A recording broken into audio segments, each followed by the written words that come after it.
Quand j'ai taillé mon cassis au mois de février-mars, j'ai mis ce que j'ai coupé, en fait, je l'ai mis dans un pot en me disant bon, normalement c'est pas trop à cette époque-là que ça se fait, mais je les ai mis et en fait elles font des racines et maintenant elles font même des fleurs. Donc je vais les mettre en pot et on verra bien si elles résistent. Et voilà le résultat. En fait, quand j'ai taillé, j'ai coupé, j'ai laissé 2 yeux, qu'on voit bien ici, 1 et 2. Les autres yeux qui avaient plus bas, je les ai coupés pour que ça se transforme en racines. Et visiblement, ça a bien marché. Même celui-là, donc, on voit bien un œil, 2 yeux. Et il n'y avait pas du tout de feuilles. Il n'y avait que des petits morceaux de bois. En fait, j'avais enlevé toutes les feuilles. Et là, super. En fait, tout a l'air d'avoir fait des racines. Et ce qui est extraordinaire, c'est que ça ait fait des feuilles, des racines et des fleurs. Puisque je pensais que quand ça faisait l'un, ça ne pouvait pas faire l'autre. Donc, voilà. Enfin, en fait, ça va me faire des petits pieds de cassissier. C'est top. Et voilà le résultat. Donc ça me fait 3 x 4, 12 et je les ai mis par 3. Comme ça va me faire un petit buisson. Voilà, que je n'aurai plus qu'à mettre en terre. Par contre, il m'en reste quelques-uns qui n'ont pas du tout, il n'y a pas du tout de racines. Malgré tout, ça fleurit, enfin les feuilles ont poussé.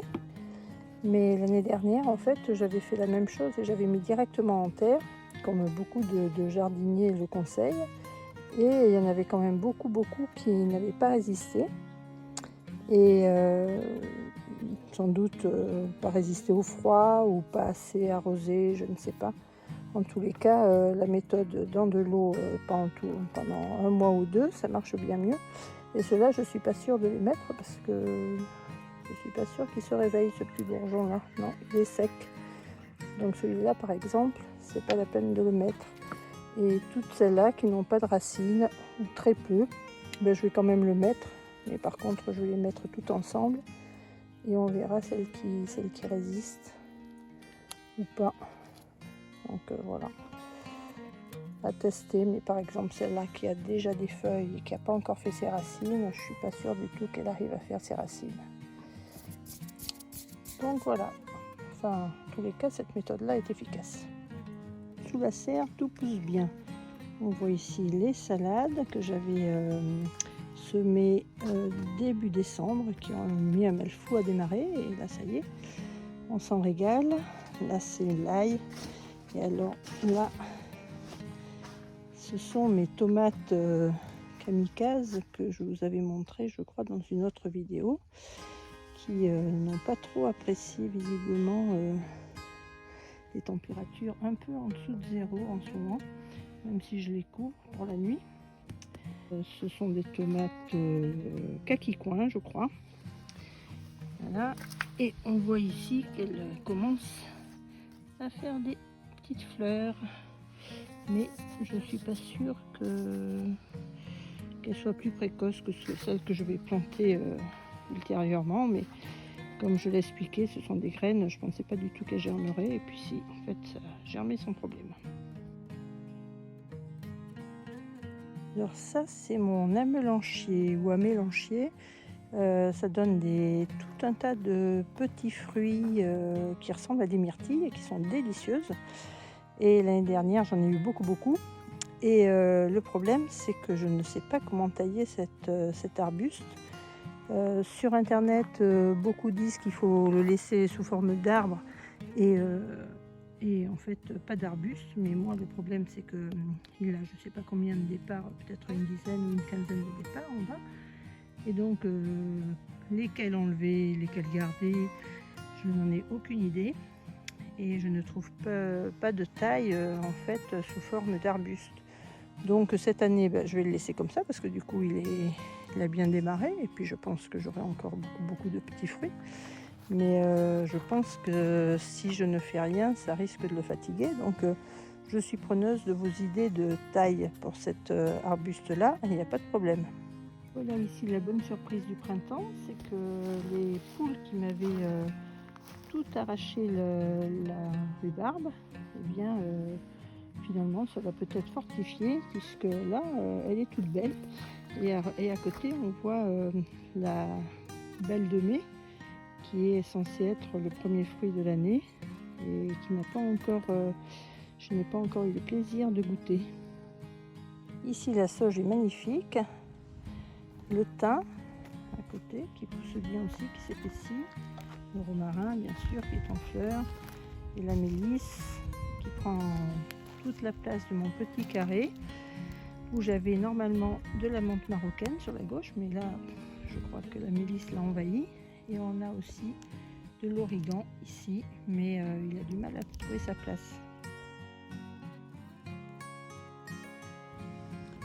Ça c'est ma Christophine que j'ai mis à l'intérieur de la maison, qui attend impatiemment d'être plantée à l'extérieur.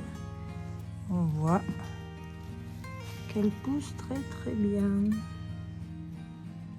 J'espère que je ne vais pas la casser en la mettant à l'extérieur.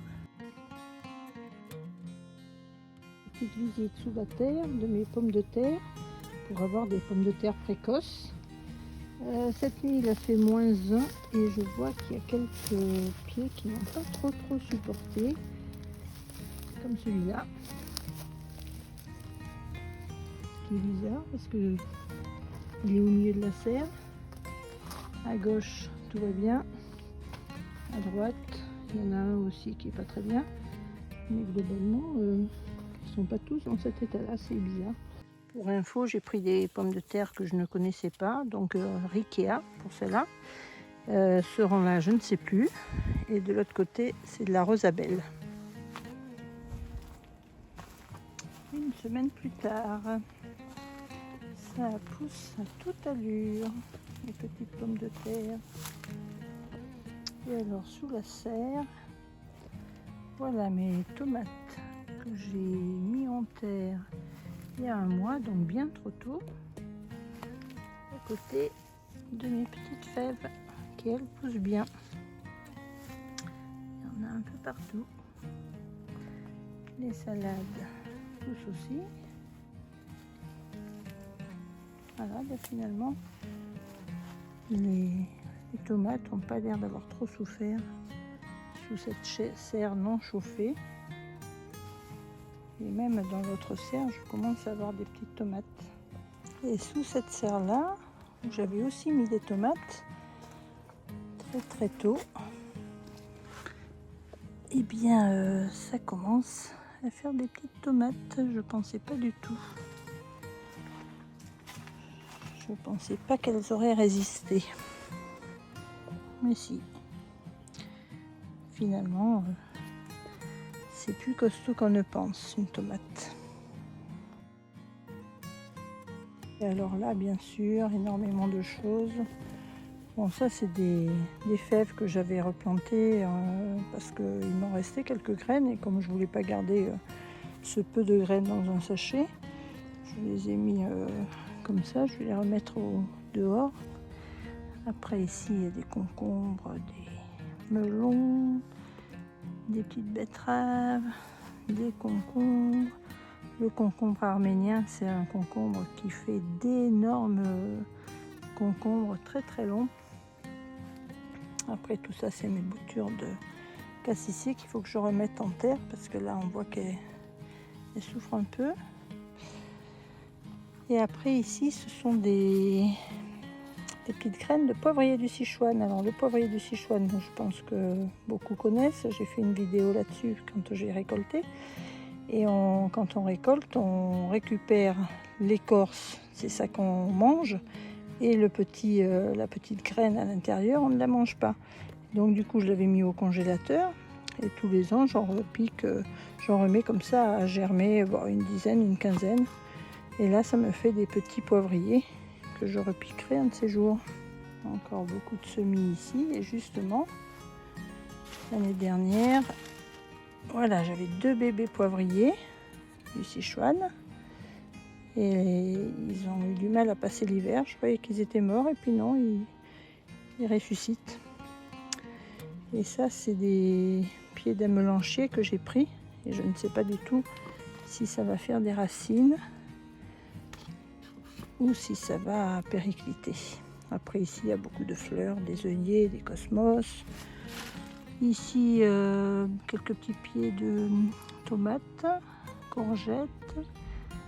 Et là, mon basilic marseillais, avec des petits pieds de tomates, en fait, que j'ai retrouvé sous la serre et qui avaient poussé comme ça. Donc, je vais les récupérer.